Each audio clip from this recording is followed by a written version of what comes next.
Buenos días, mi grupo está conformado por Tatiana Macaña, Carlos Troya y mi persona Naomi Maldonado. Nosotros vamos a hablar sobre la influencia de la aireación del flujo en rápidas en la evolución del número de Manning. En primer lugar, definiremos lo que es una rápida y el coeficiente de Manning. Las rápidas son canales de elevada pendiente que permiten conectar dos niveles diferentes. Esos canales producen altas velocidades de flujo debido a la pendiente, pero pueden ser controladas mediante mecanismos de disipación de energía. El coeficiente de Manning es un coeficiente de rugosidad que determina la resistencia de un flujo en un canal.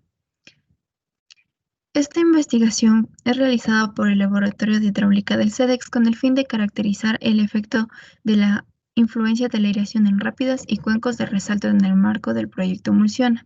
Además, se busca determinar el mecanismo que mayor influencia tiene, ya que hay tres mecanismos que se mencionarán más adelante. Introducción. En la primera fase de esta investigación, se centró en el estudio de la influencia de la aireación en las rápidas, por lo cual se evalúa la pérdida de energía para conocer la velocidad de entrega al final de la misma y así dimensionar la estructura de disipación necesaria. Existen tres mecanismos que influyen en la disipación de energía en rápidas. Por un lado, tenemos el frenado por fricción en contornos, el cual se encuentra expresado por la fórmula de Manning que podemos observar.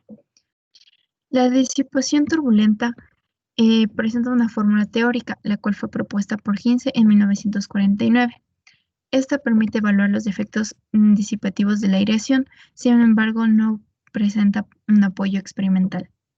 La disipación por efecto de la división y reagrupamiento de la burbuja se da por la diferencia de la tensión tangencial, lo cual causa una división de las burbujas y en el proceso del reagrupamiento se vence la tensión superficial, causando la disipación de energía. Estos tres mecanismos se evaluarán y se determinará cuál influye más. Instalación experimental.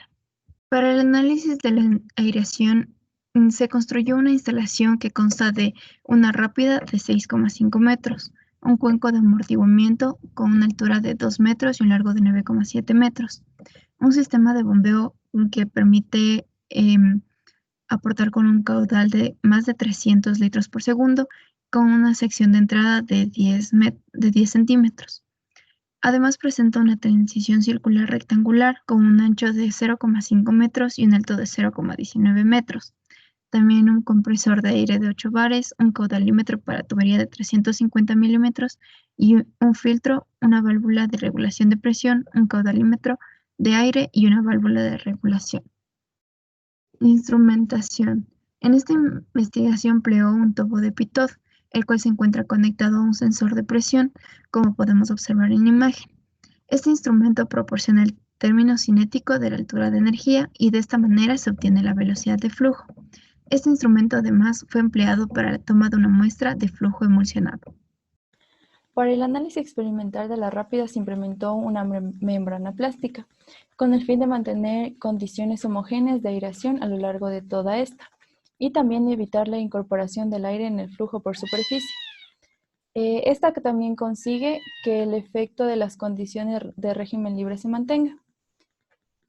También introduce una fricción adicional que permite realizar ensayos con número de Froude en el campo en el que nosotros estamos interesados. El número de Reynolds en los ensayos se mantiene entre los 800.000 y 2 millones, y el de Weber entre 137 y 1050. Posteriormente, este elemento se elimina para tener un número de valores de velocidad y concentración asociados a un flujo en una lámina libre, cuya comparativa con otros casos en estudios es más sencillo. Se han analizado también ensayos con una apertura de 8 centímetros de boquilla de salida, por lo que el calado al inicio de la rápida es conocido, al mismo tiempo que se han cambiado las diferentes caudales de agua entre 100 y 300 litros y también de aire entre 0 y 2.500 litros por minuto. Con estos datos, la velocidad y la concentración de aire obtenidos al final del canal, sería posible calcular la diferencia de energía específica al inicio y al final de la rápida. Por lo tanto, también podríamos calcular la pendiente de fricción. Considerando los valores medios de la velocidad del radio hidráulico y concentración, es posible obtener además el valor del número de Manning, que representa las pérdidas en la rápida para cada escenario. Los siguientes gráficos representan el campo de velocidades a lo largo de la vertical obtenidos a pie de rápida.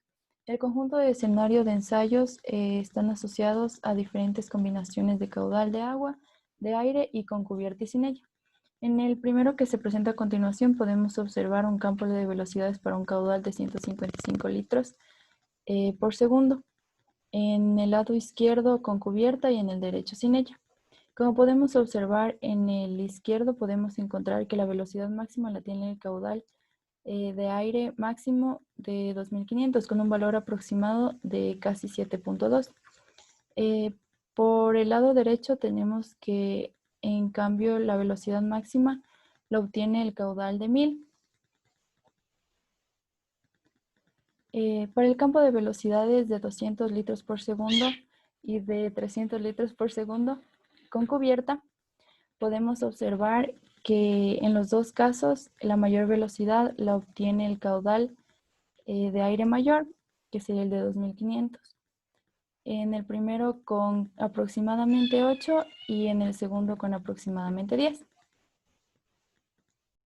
Con esta información de los diagramas de velocidad, hemos llegado a esta primera relación, y es que a mayor aireación vamos a tener mayor velocidad máxima. Y esto se relaciona con que existe menor fricción en el canal. Sin embargo, no podemos aún dar por terminadas nuestras conclusiones, entonces necesitamos complementar información. Para eso nos valemos de la concentración del agua en el flujo. Vamos a utilizar un perfil de concentraciones que se determina por el método de decantación y fotointerpretación. En este caso vamos a usar el RGB de escala de grises para el diagrama. Estos son los resultados del diagrama. Como se puede apreciar, en el eje de las abscisas están las concentraciones y en el de las ordenadas el calado. A medida que aumenta el calado, está aumentando nuestra concentración. Sin embargo, en los rangos de 8 a 6 centímetros tenemos un decrecimiento de las concentraciones del aire. Y si comparamos paralelamente con el diagrama de velocidades, nos damos cuenta que en ese mismo rango también existe un decrecimiento de la velocidad. Entonces, ahora sí podemos tener una siguiente relación, y es que a menor aireación también existe una menor velocidad. Con estas dos relaciones, ahora sí podemos realizar nuestras conclusiones. La aireación es la determinante de la aceleración del flujo. Y por tanto, el mecanismo más predominante por efecto de la aireación va a ser la fricción. De los tres que mencionamos, en este caso es la fricción. Finalmente, para las estructuras que están destinadas a la disipación de energía, en su diseño lo primero que hay que revisar es que se reduzca bastante la aireación, ya que en esto está afectando a la fricción y por tanto a nuestra disipación de energía. Eso es todo de parte de nuestro grupo. Muchas gracias.